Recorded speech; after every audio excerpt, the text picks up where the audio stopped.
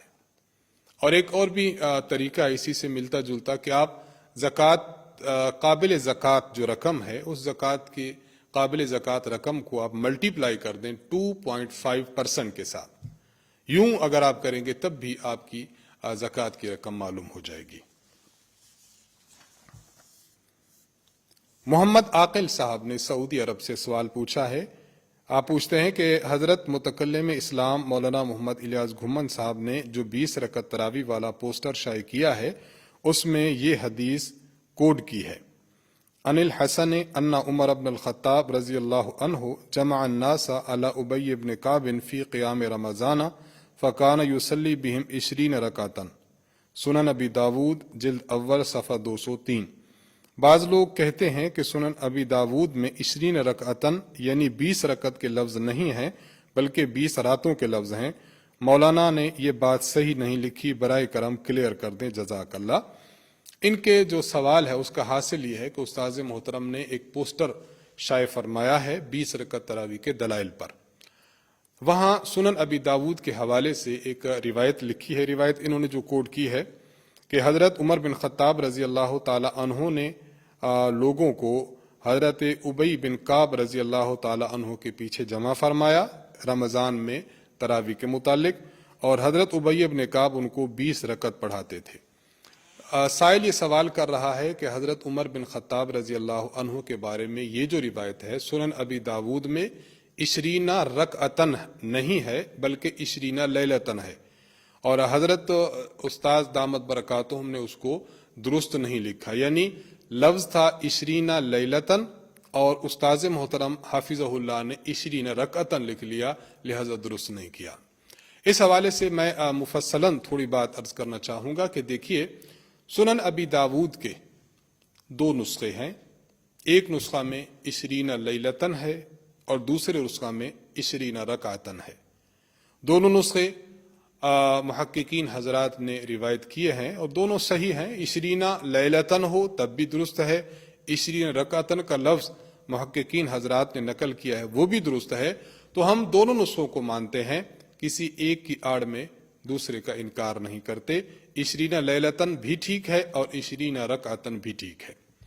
جہاں تک 20 رکعتن یعنی 20 رکعت تراویح کے الفاظ ہیں سنن ابی داود کے نسخے میں، تو کئی حضرات نے اس کو نقل کیا ہے. مثلا علامہ شمس الدین ذہبی رحمہ اللہ نے اپنی کتاب سیر اعلام النبلاء اس میں حضرت ابی بن کعب رضی اللہ تعالی عنہ کے حالات لکھے ہیں.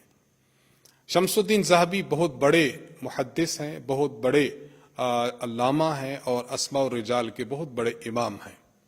علامہ شمس الدین ذہبی رحمہ اللہ نے جب سیر اعلام النبلاء اپنی کتاب میں حضرت ابی بن کعب رضی اللہ عنہ کا ترجمہ اور ان کے حالات لکھے تو وہاں یہی حدیث نقل کی، یہ جو استاذ محترم نے نقل کی ہے، اور اس حدیث میں واضح طور پر لکھا 20 رکعتن کہ حضرت ابی بن کعب لوگوں کو 20 رکعت پڑھاتے تھے. تو دیکھیے جو نسخہ استاذ محترم نے لکھا ہے وہی نسخہ تو 748 ہجری میں وفات پانے والے محدث علامہ شمس الدین ذہبی نقل کر رہے ہیں. معاذ اللہ اگر استاذ محترم کی نقل درست نہیں ہے تو کیا آپ حضرت شیخ شمس الدین ذہبی رحمہ اللہ تعالی ان پر کلام کریں گے؟ ایسی بات نہیں ہے.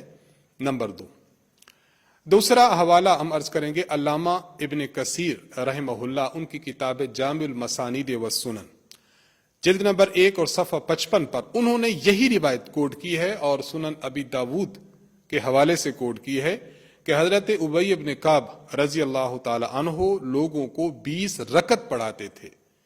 یہاں بھی 20 رکعتن کے لفظ ہیں جو اس بات کی دلیل ہیں کہ استاذ محترم نے جو نسخہ کوڈ کیا ہے وہ بالکل درست ہے.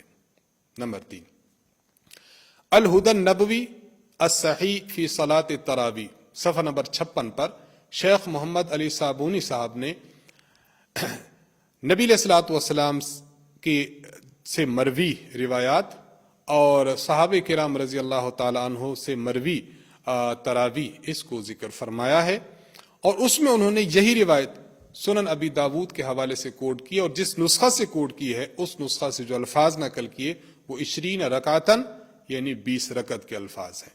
نمبر 4، شیخ الہند حضرت مولانا محمود حسن دیوبندی رحمۃ اللہ علیہ، آپ نے جو سنن ابی داود کا نسخہ تحقیق کر کے لکھا ہے اس نسخہ میں بھی جلد اول صفحہ 211 پر آپ نے جو الفاظ نقل فرمائے ہیں اور اس کو نسخہ کے عنوان سے لکھا ہے اس میں 20 رکعتن کے لفظ ہیں۔ اور حال ہی میں عرب سے بھی ایک نسخہ شائع ہوا ہے صفحہ نمبر 1429 پر، اس میں بھی 20 رکعتن کے الفاظ ہیں۔ تو یہ 5 میں نے حوالہ جات عرض کی ہیں اس بات کے لیے کہ سنن ابی داود کا نسخہ جہاں 20 لیلتن منقول ہے وہاں ان محققین حضرات کے نزدیک 20 رکعتن بھی منقول ہے، تو لہٰذا استاذ محترم نے جو اپنا پوسٹر شائع فرمایا ہے اس میں 20 رکعتن کا جو نسخہ لکھا ہے یہ نسخہ دلیل کی بنیاد پر ہے، اسے درست کہا جائے گا۔ جنہوں نے کہا کہ یہ صحیح نہیں ہے خود ان کی بات صحیح نہیں، اللہ تعالیٰ ان کو تحقیق کا آج شوق اور ذوق دے تاکہ وہ دیکھیں کہ واقعتاً یہ نسخہ محققین حضرات نے ذکر فرمایا ہے۔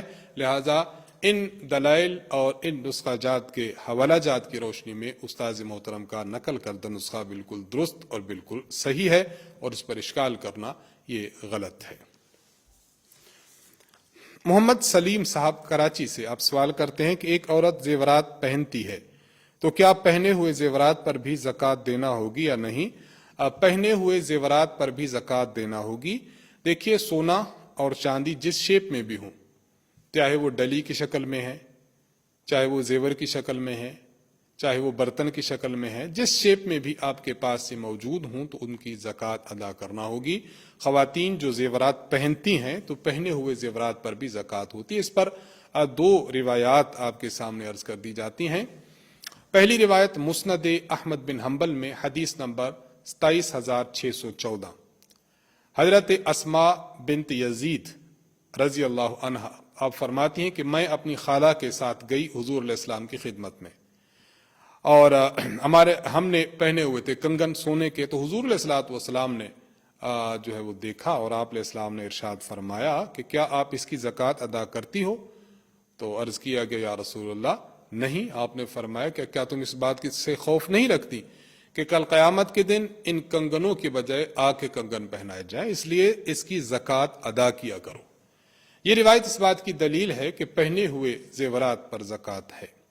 دلیل نمبر 2، سنن ترمذی حدیث نمبر 635، حضرت زینب جو حضرت عبداللہ بن مسعود رضی اللہ عنہ کی زوجہ ہیں، آپ فرماتی ہیں کہ حضور علیہ السلام نے ہمیں خطبہ دیا، آپ علیہ السلام نے خطبہ میں ارشاد فرمایا کہ زکوٰۃ ادا کیا کرو اگرچہ وہ مال زیورات ہی کیوں نہ ہوں، کیونکہ اس کی وجہ ارشاد فرمائی ہے، میں تھوڑی تشریح کے ساتھ اسے عرض کرنا چاہوں گا کہ زیورات کی زکوٰۃ میں کوتاہی کی وجہ سے میں دیکھ رہا ہوں کہ اکثر عورتیں ایسی ہوں گی جو جہنم کا ایندھن بنے گی، تو عورتوں کو زکوٰۃ اپنے ان زیورات کی جو پہنے ہوئے ہوں ان کی زکوٰۃ ادا کرنی چاہیے۔ فہد انجم صاحب سیالکوٹ سے سوال کرتے ہیں کہ میں نے زید کو مبلغ 20,000 روپے رقم قرض دی ہے، وہ غریب ہے، اب ادا کرنے سے قاصر ہے، کیا میں زکوٰۃ کی نیت سے اسے یہ رقم معاف کر دوں تو کیا میری زکوٰۃ ادا ہو جائے گی؟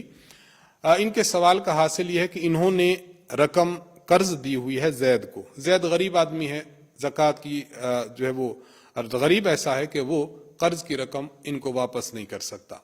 اب یہ چاہتے ہیں کہ میں نے زکوٰۃ ادا کرنی ہے، بس نیت کر لوں کہ جو 20,000 روپے ان کو دیے ہوئے ہیں وہ زکوٰۃ کی مد میں ان کو ادا ہو جائیں، تو کیا یہ درست ہے یا نہیں؟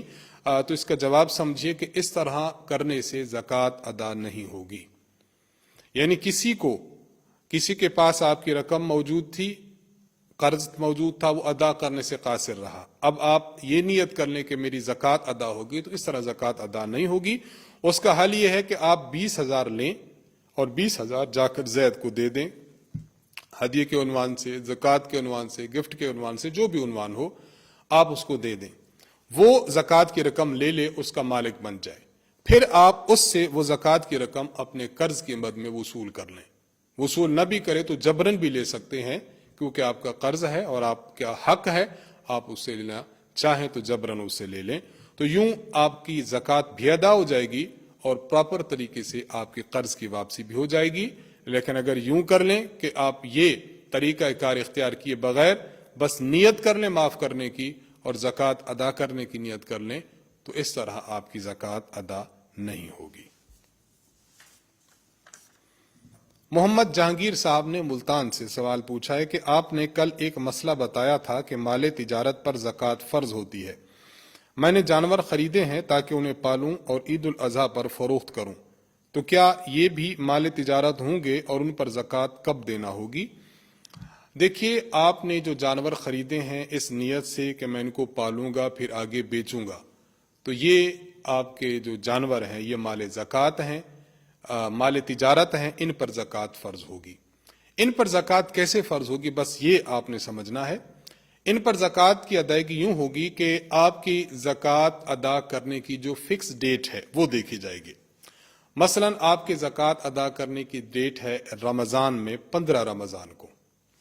اب آپ نے جانور 15 رمضان سے پہلے خرید لیے ہیں اور آپ نے بیچنے ہیں عید الاضحیٰ کو، یعنی ذوالحجہ کے مہینہ میں۔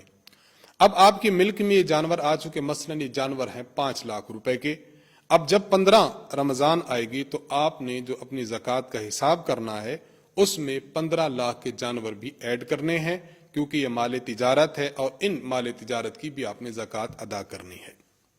اور اگر آپ نے اپنی زکوٰۃ ادا کرنی تو ہے لیکن ذوالحجہ کے بعد کرنی ہے، تو اب آپ کے جو جانور ہیں بے شک مال تجارت ہیں، لیکن ذوالحجہ میں آپ نے ان کو جب بیچ دیا تو ان کی جو رقم ہوگی ذوالحجہ کے بعد جو تاریخ آپ نے فکس کی ہوئی ہے اس تاریخ کو اگر یہ رقم باقی رہتی ہے تب آپ اس کو ایڈ کریں گے مال قابل زکوٰۃ مال کے اندر، اور اگر وہ وہیں پر خرچ ہو جاتی ہے اور آپ کے زکوٰۃ کی ڈیٹ آتی ہے اور اس ٹائم آپ کے پاس اس رقم میں سے بالکل کچھ نہیں ہوتا یا کچھ رقم ہوتی، تو بس جو موجود ہو اسی کو آپ نے وہاں جمع کرنا ہے۔ تو یہ تفصیل ہے مال تجارت میں زکوٰۃ کے متعلق، اسے سماعت فرما لیں۔ احمد زمان صاحب لکی مروت سے سوال کرتے ہیں کہ میں نے کمیٹی ڈالی ہوئی تھی جو 12 ماہ کے عرصہ پر محیط تھی، میری کمیٹی 7ویں نمبر پر 7ویں ماہ نکل گئی، اب زکوٰۃ کی کیا صورت ہوگی؟ دیکھیے، جب آپ کی کمیٹی نکلی ہے، آپ نے کمیٹی میں جو رقم لی ہے وہ پورے 12 ماہ کی لی ہے۔ اگر آپ کی زکوٰۃ کی تاریخ انہی دنوں آ چکی ہے جن دنوں آپ نے کمیٹی لے لی ہے، تو اب آپ کمیٹی کی ٹوٹل جو رقم ہے اس کو آپ جمع کر لیں گے قابل زکوٰۃ اپنے اموال میں، اس میں آپ نے جمع کر لیا۔ مثلا 12 ماہ کی جو کمیٹی آپ کی نکلی ہے وہ ہے 1,20,000، آپ نے وہ لے لی۔ 1,20,000 روپے میں 70,000 آپ کے ہیں اور باقی 50,000 وہ آپ پر قرض چڑھ چکا ہے، تو آپ نے اس ٹوٹل جو 1,20,000 ہے اس میں سے 70,000 تو اپنے قابل زکوٰۃ اموال میں جمع کرنا ہے اور باقی جو 50,000 ہیں وہ جمع نہیں کرنے کیونکہ وہ آپ پر قرض چڑھ چکا ہے۔ تو یہ طریقہ کار ہوگا، کمیٹی جو آپ کی نکل چکی ہے اور 12 ماہ سے پہلے نکل چکی ہے تو اس میں زکوٰۃ کی ادائیگی کا۔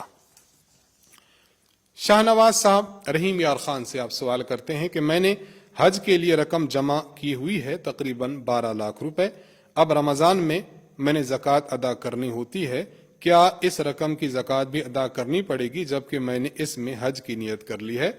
بھلے آپ نے اس رقم میں حج کی نیت کی ہو، لیکن چونکہ یہ رقم آپ کی ملکیت میں موجود ہے اس لیے آپ نے زکوٰۃ کی تاریخ آنے تک یہ رقم آپ کے پاس ہے، اس لیے اس رقم پر بھی آپ نے زکوٰۃ ادا کرنی ہوگی، چاہے آپ نے یہ رقم کسی بھی پروجیکٹ کے لیے رکھی ہو۔ آپ نے حج کرنا ہے، بچوں کی شادی کرنی ہے، اپنا مکان تعمیر کرنا ہے، جس پروجیکٹ کے لیے بھی آپ نے رقم جمع کی ہوئی ہے اس رقم میں زکوٰۃ ادا کرنا فرض ہوگا۔ ام حنزلہ صاحبہ حیدرآباد انڈیا سے سوال کرتی ہیں کہ میرے شوہر نے میرا حق مہر 5 سال بعد مجھے دیا ہے، پچھلے 5 سالوں کی زکوٰۃ ادا کروں یا نہیں؟ پچھلے 5 سالوں کی زکوٰۃ ادا کرنا آپ کے ذمہ نہیں ہے، بس جب یہ رقم آپ کی ملکیت میں آئی ہے اس وقت سے اس کی زکوٰۃ کی ادائیگی کا حساب ہوگا۔ دانش حیدر صاحب آزاد کشمیر سے اب سوال کرتے ہیں کہ میرے بھائی نے مبلغ 2 لاکھ روپیہ میرا قرض واپس کرنا ہے، ایک عرصہ ہو گیا ہے لیکن اس نے اب تک ادا نہیں کیا، اس قرض کی رقم کی زکوٰۃ کس کے ذمہ ہوگی، میرے ذمہ یا بھائی کے ذمہ؟ دیکھیے، اگر آپ کے بھائی نے یہ قرض ادا کرنا ہے اور آپ کو امید ہے کہ وہ قرض ادا کر دیں گے تو جتنا عرصہ رقم ان کے پاس رہی اتنے عرصے کی زکوٰۃ ادا کرنا یہ آپ کے ذمہ ہے، بھائی صاحب کے ذمہ نہیں ہے۔ اور اگر جو قرض آپ نے دیا ہوا ہے اس کی امید بھی باقی نہ رہی کہ واپس کریں گے، وہ بالکل ڈوب گیا، بالکل وہ دینے سے انکاری ہو گیا، تو اب زکوٰۃ ادا کرنا آپ کے ذمہ نہیں ہے۔ بس یہ تفصیل ہے۔ آخری سوال ہم سے پوچھا ہے فائز علی صاحب نے امارات سے، پوچھتے ہیں ایک شخص نے روزے کی نیت کر لی، زوال سے پہلے پہلے وہ اس نیت کو ختم کرنا چاہے کہ میرا روزہ نہیں ہے اور کچھ کھانا پینا چاہے تو کیا ایسا کر سکتا ہے؟ جب آپ نے روزہ کی ایک مرتبہ نیت کر لی ہے تو روزہ کی نیت تام اور کامل ہو چکی ہے۔ اب کوئی شخص درمیان میں روزے کو توڑنے کی نیت کر لے کہ میرا روزہ نہیں ہے، میں روزے کو ختم کرنا چاہتا ہوں، توڑنا چاہتا ہوں، تو اس طرح کرنا جائز نہیں ہے۔ بس جب نیت کر لی ہے تو اسی کو غروب آفتاب تک لے جائیں اور اپنا روزہ مکمل فرمائیں۔ انہی سوالات کے جوابات کے ساتھ ہم آپ سے اجازت چاہیں گے۔ اللہ تعالیٰ سے دعا ہے اللہ تعالیٰ ہمیں رمضان المقدس کی عبادات کو زیادہ سے زیادہ رضا الہی کے ساتھ، خلوص کے ساتھ اور للہیت کے ساتھ، پرہیزگاری کے ساتھ ادا کرنے کی توفیق عطا فرمائے۔ وآخر دعوانا ان الحمد للہ رب العالمین۔ السلام علیکم ورحمۃ اللہ وبرکاتہ۔